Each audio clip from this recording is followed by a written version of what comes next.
Okay, so I've had some questions about some tie dyeing, and so I decided to show a Shibori tie dye. So the first thing, this has been soaked in soda ash. It's a youth t-shirt, and I turn it inside out so that if there's any burps in the dye, little bumps or little dots, it'll be on the inside, not the outside. So I'm laying it flat. It's slightly damp, which makes it easier. So I'm just going to fan fold it. Sorry, ice maker going. Just got to fan fold it from the bottom, making sure the bottom's even, right there. Get the sleeves coming down. Should we get a rubber band on that?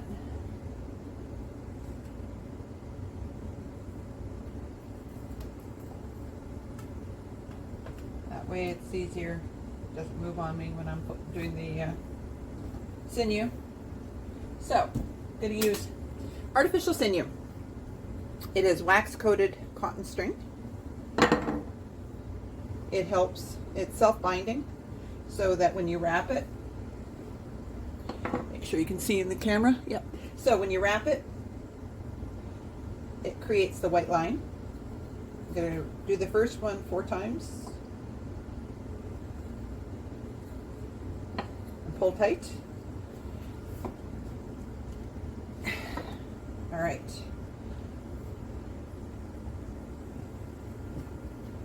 All right, now all I have to do is go up.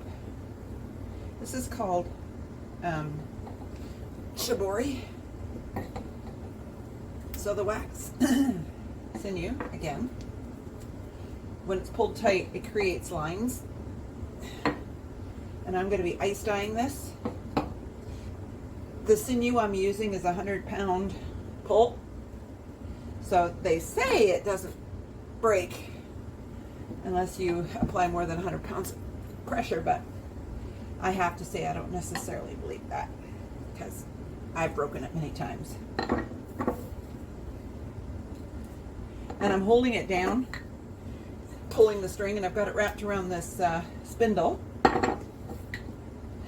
because if I tried to use this with just my bare hands, it would rip skin, because it's quite a bit of pressure you're pulling.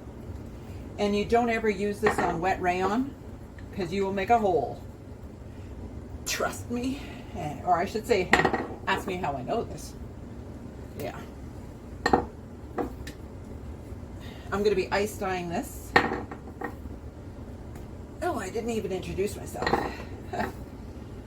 My name is Mary Jane Davidson, and I own Dye Designs by Mary Jane on Etsy and in-person sales.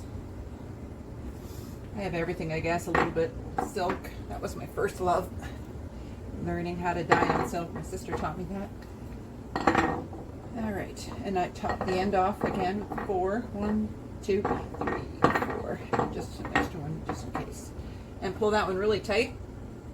There you go. Gonna cut the string.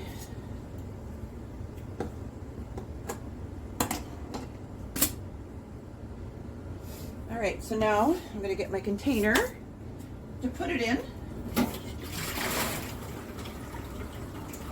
I'm using just a pot. So I'm going to roll this one.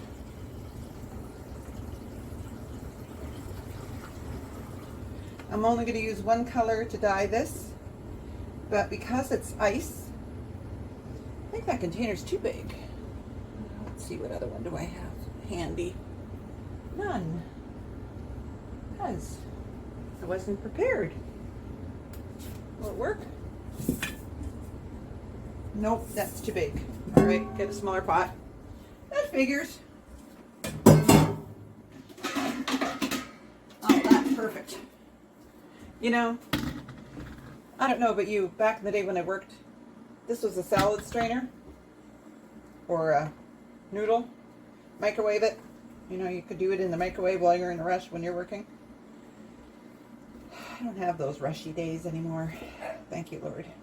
All right, so that'll go in there perfectly. See that? Perfect fit.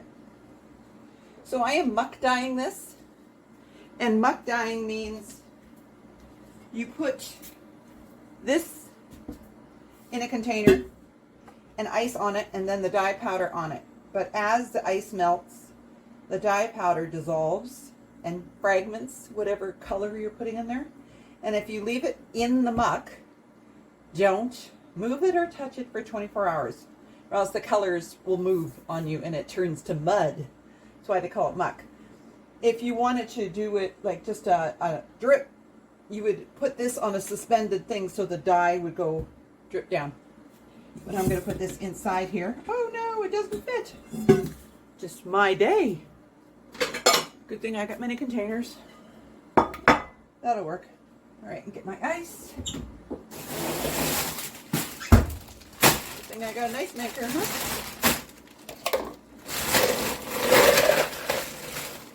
Now you know why I ice, or don't buy ice anymore. Why I make it, sell it, because I can.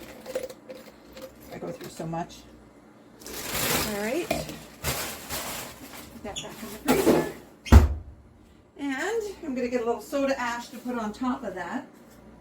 As the ice melts, sometimes they get too diluted.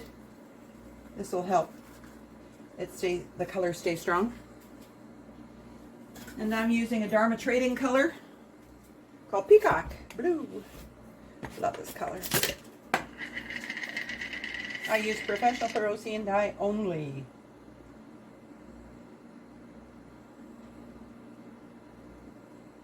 See, just dye powder and let the stuff do its magic.